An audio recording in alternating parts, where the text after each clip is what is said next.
Pozdrav svima dragi ljudi, ja sam Majta Frajman, vaša doktorica sreće i evo nas u videu koji se zove Pismo zahvalnosti djetetu.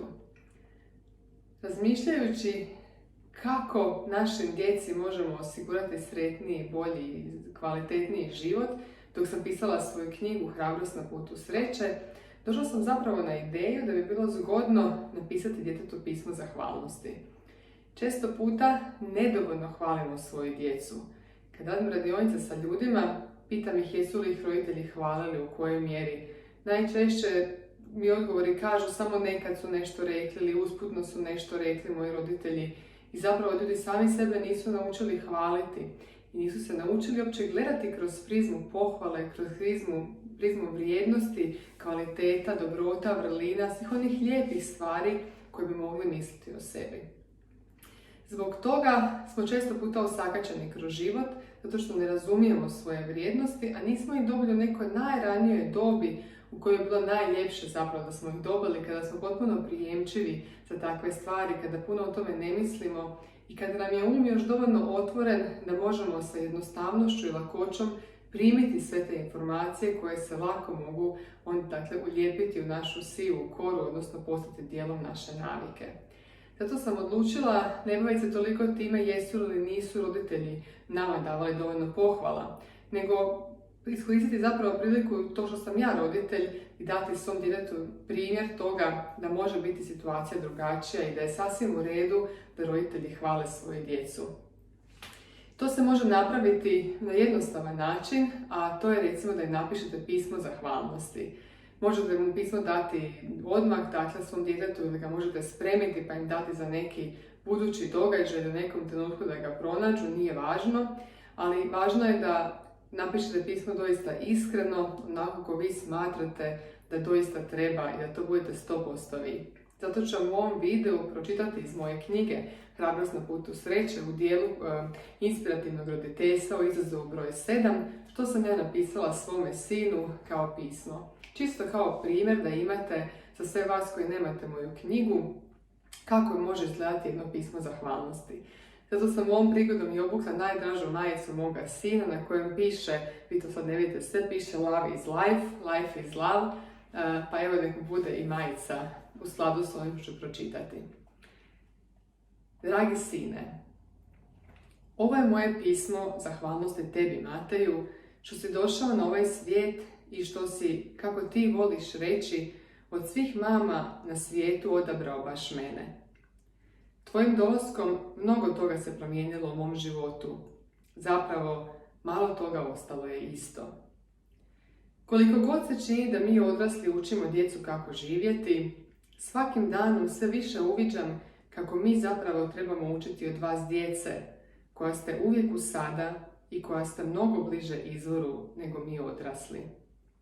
Doista, ponekad se nije lako uzdići na razinu djeteta. Hvala ti, sine, što si me odabrao. Hvala ti što si me naučio da se izborim za sebe. Hvala ti što si me naučio da moram preuzeti odgovornost za svoja djela i postupke. Hvala ti što si tako poseban i što me učiš biti u sadašnjem trenutku. Hvala ti što si moje ogledalo koje mi uvijek pokazuje kakva sam. Svidjelo se to meni u određenom trenutku ili ne. Hvala ti što prihvaćaš moje izbore i živiš s njima, iako se ponekad s njima možda i ne slažeš. Hvala ti što uvijek hvataš moje puse i šalješ mi ih nazad. Hvala ti što od prvog dana spavaš u svojoj sobi i što si oduvijek velik koliko god si mali. Hvala što pamtiš sve što ti se kaže i ponosna sam što te se ne može samo tako zeznuti. Hvala ti što si me naučio igrati se života. Hvala ti što me učiš da nije važno što će drugi reći. Hvala ti što zaista vjeruješ u anđele i što si me potaknuo na duhovnu potragu. Naučio si me i što je to kreativni nered i da ako stremim savršenoj urednosti i perfekcionizmu, zapravo mogu propustiti mnogo tvog veselja i osmijeha.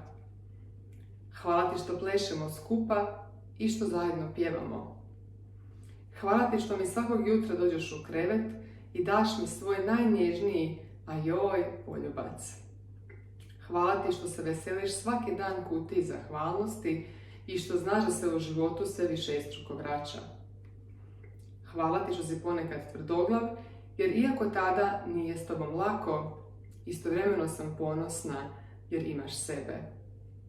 Nadam se da ti već jesam dobra mama, a biti još bolja trudit ću se dok sam živa. Volite tvoja mama najviše na svijetu, bezbroj puta do neba i nazad. I ne, to se ne može ni pokazati, ni izmjeriti. Pusa. Evo, dragi ljudi, ovo je bio primjer mog istinskog pisma djetetu, pisma zahvalnosti, koje će vrijediti zaista, nadam se, u svim dijelovima i u svim sferama njegovog života.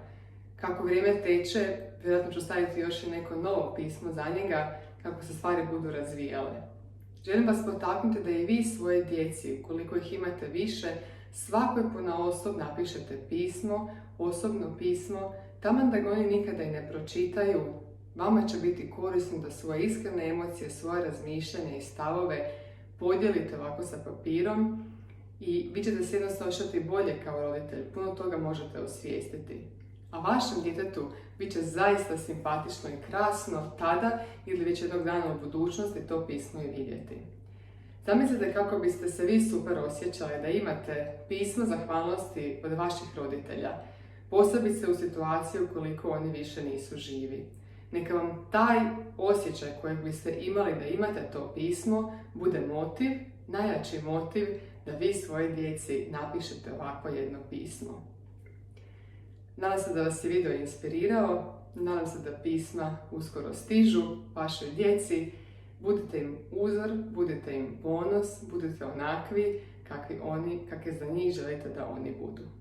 Veliki pozdrav!